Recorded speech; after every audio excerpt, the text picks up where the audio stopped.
오늘 함께 보실 하나님의 말씀은 사무엘하 13장 30절부터 마지막 39절 말씀입니다. 사무엘하 13장 30절부터 마지막 39절 말씀입니다.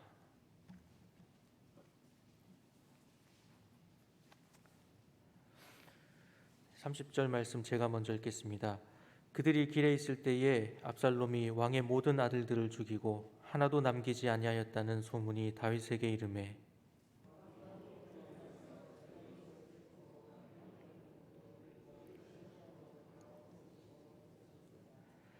다윗의 형 시므아의 아들 요나답이 아뢰어 이르되 내 주여 젊은 왕자들이 다 죽임을 당한 줄로 생각하지 마옵소서. 오직 암논만 죽었으리이다. 그가 압살롬의 누이 다말을 욕되게 한 날부터 압살롬이 결심한 것이니이다.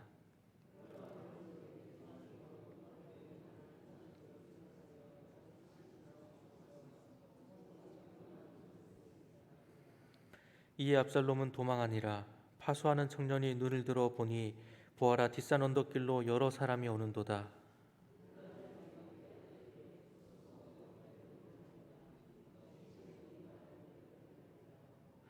말을 마치자 왕자들이 이르러 소리를 높여 통곡하니 왕과 그의 모든 신하들도 심히 통곡하니라.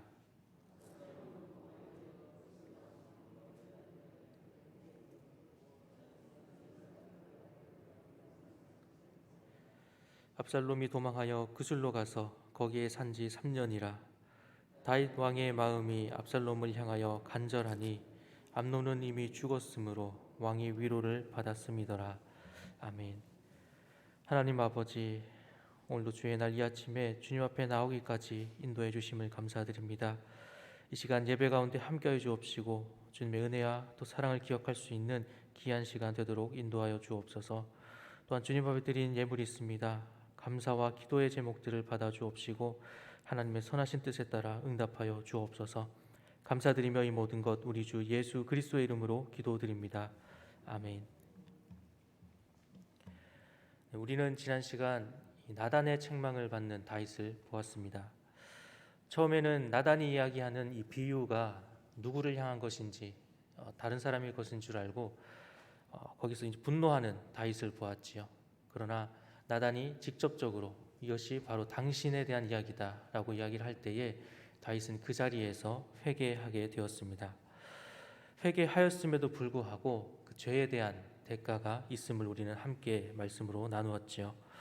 이어지는 말씀을 보게 되면 결국 그 아이는 죽게 되어집니다.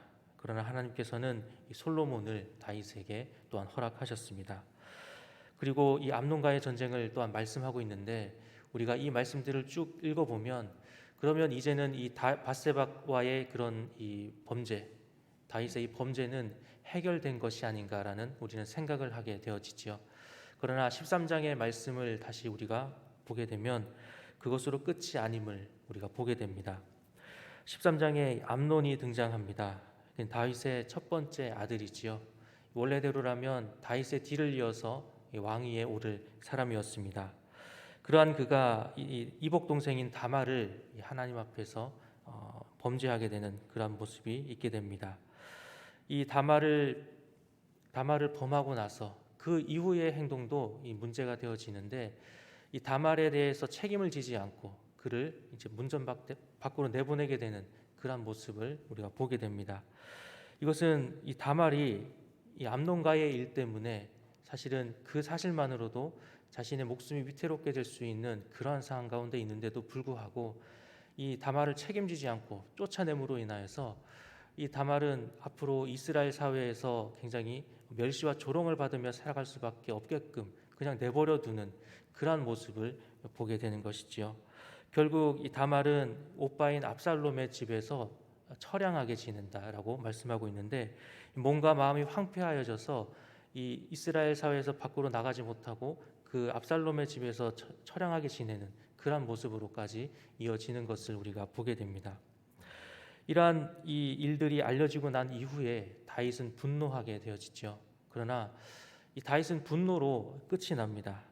그 모습을 암논의 이 잘못된 모습을 꾸짖지 않고 이 분노함으로 끝나게 됩니다. 23절 말씀을 우리가 보게 되면 2년 후라고 말씀해 주고 있는데 그 2년 동안 다윗이 암논에게 잘못한 그 부분에 대해서 꾸짖지 않았다라는 것, 또 이 암논은 자신의 잘못에 대해서 다말에게 진정한 이 회개를, 잘못을 뉘우치는 그런 말들을, 행동을 하지 않았다라는 것을 우리가 보게 되지요. 다윗이 왜 그렇게 가만히 내버려 두었을까라고 생각해 보았을 때에 아마도 이 암논의 모습에서 자신의 모습을 보게 되었을 것입니다. 자신 역시도 이 밧세바를 범하게 되었을 때에 자신이 했던 그 일들 때문에 암논을 꾸짖지 못하는, 자신도 잘못한 것이 있기 때문에 암논을 꾸짖지 못하는 그런 모습을 우리가 보게 되는 것이지요. 그렇게 2년 동안 그 잘못한 것이 있음에도 불구하고 그대로 내버려 두었을 때에 더 큰 일이 일어나게 됩니다. 바로 이 압살롬이 이 집에 양털을 깎는 일이 있다라고 이야기를 하면서 이 왕자들을 초대하게 되어지죠. 양털을 깎는다라는 것은 우리가 사무엘상의 말씀을 나눌 때에 이 다윗이 쫓기는 가운데 이 나발에게 그 식물을 구하는, 먹을 것을 구하는 장면을 우리가 나눈 적이 있습니다. 그때에도 이 나발이 양털을 깎을 때가 되어서 이 사람들을 보내게 되었죠. 양털을 깎는다라는 것은 이 목축 일을 하는 사람들에게 있어서는 추수감사절과 같은 그러한 날이었습니다. 그렇기 때문에 이 양털을 깎을 때에는 사람들에게 잔치를 베푸는, 또 손님들을 모아서 잔치를 베푸는 그러한 모습들이 있게 되는데, 이 압살롬 역시도 양털을 깎을 때, 즉 잔치를 베풀 때에 이 왕자들을 초대하게 되었다라는 것입니다. 그 잔치의 자리에서 이 암논을 죽이는 이러한 일이 발생하게 되어지지요. 그래서 모든 왕자들이 피신하게 되고 압살롬은 자신의 외할아버지에게 자신의 몸을 의탁하는 그러한 일들까지 계속해서 말씀해 주고 있습니다.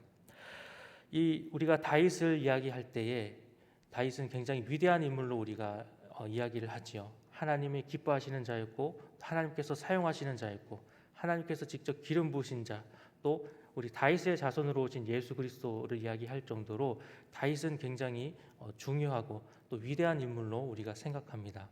그러나 오늘 13장의 말씀에서 보여지는 다윗의 모습은 굉장히 이 성경엔 다윗의 그러한 치부까지도 드러내주는 그런 모습을 우리가 11장 말씀에서부터 계속해서 보게 됩니다. 특별히 오늘 13장에서는 자신의 아들들의 잘못을 꾸짖지 못하는, 오히려 굉장히 무기력한 모습을 우리가 보게 됩니다. 마치 엘리 제사장처럼 자신의 아들들의 잘못에 대해서 그냥 넘어가는 그런 모습을 우리가 보게 되지요. 왜 이러한 모습입니까? 우리가 앞에서 본 것처럼 이 암논의 사건은 다윗으로부터 일어난 것이기 때문이지요. 다윗이 밧세바를 범할 때에 어떤 성적인 범죄, 그리고 또 그의 남편이었던 우리아를 살해하게 하는, 유도하는 그러한 잘못을 저지른 것을 보았습니다. 그러나 오늘 13장 말씀에서도 이 암논이 그 이복 누이인 다말을 범하는 그러한 모습, 또한 압살롬이 암논을 죽이는 그러한 모습에서 그 모습들이 겹쳐지는 것이지요. 우리는 이 죄가 점령된다라는 말을 자주 듣고 또 사용하기도 합니다. 이 다윗으로부터 시작되었던 이 잘못된 모습이 결국은 그의 가족에게까지 나타나게 되고, 우리가 이어지는 말씀을 보게 되면 또 압살롬이 이 반역을 하게 됨으로 인하여서 온 나라가 위태로워지는 그러한 모습까지 이어지게 되는 것을 우리가 보게 되어지지요. 회개하고 또 그 죄에 대한 대가도 받았지만, 그러나 그 죄가 다윗에게서 끝난 것이 아니라 그의 가족들에게까지 전염이 되고 자라고 있었던 것을 우리가 13장의 말씀에서 보게 됩니다. 이 죄의 결과를 바라보는 다윗은 어땠습니까? 암논이 그 범죄하게 되었을 때에 분노하였고, 또 압살롬이 암논을 죽였을 때에는 굉장히 슬퍼하는 모습만 우리가 보게 됩니다. 슬픔과 분노를 가졌지만 그것으로 끝이었지요. 거기에서 더 나아가서 무엇인가를 하지 않았다라는 것입니다. 이 죄의 결과를 바라보는 다윗은 어떠해야 했습니까? 죄가 시작되었을 때에 그 죄들이 계속해서 이어지지 않도록 멈추었어야 했습니다. 제일 처음은 밧세바로부터 시작되었던 그 죄를 멈춰야 했었고, 그 다음에 암논이 죄를 지었을 때 율법에 의하면 암논은 분명히 처벌을 받아야 했지요. 거기서 분노만 할 것이 아니라 암논이 회개할 수 있도록 아버지로서 인도해야 했을 것입니다. 그리고 압살롬이 암논을 죽이고 또 도망하게 되었을 때에 그것을 그냥 내버려 두는 것이 아니라 즉시 불러들이고 그 잘못한 것을 꾸짖었어야 했을 것입니다. 죄의 씨앗은 즉시 처리하지 않으면 새로운 열매를 맺게 됩니다. 우리는 오늘 본문에서 죄를 멈추지 못하는 그런 다윗의 모습을 계속해서 보게 됩니다. 이제부터 다윗은 계속해서 이제 어려움에 처하게 되는 것을 우리가 말씀을 통해서 보게 됩니다. 이 죄의 결과가 계속해서 자신을 위태롭게 하는 그런 모습들을 보게 되는 것이지요. 우리가 회개는 돌아서는 것이다라고 우리가 이해합니다. 돌아서서 다시 그 죄를 다시 뒤돌아보지 않는 것이 바로 회개이지요. 다윗이 진정으로 회개했다라고 한다면 그 자신에서 멈추는 것이 아니라 자녀들에게까지 돌이킬 수 있도록 해야 했을 것입니다. 내가 회개했기 때문에 그것으로 끝이 아니라 자녀들의 죄가 더 이상 이어지지 않도록 더욱 적극적인 회개로 나아가야 했다라는 것이지요. 오늘 우리가 죄의 결과를 마주할 때에 어떠해야 하겠습니까?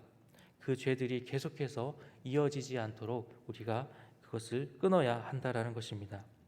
오늘 말씀을 통하여 죄가 계속해서 이어지지 않도록 더욱 적극적인 회개로 나아갈 수 있는 우리 모두가 되기를 소망합니다. 기도하시겠습니다.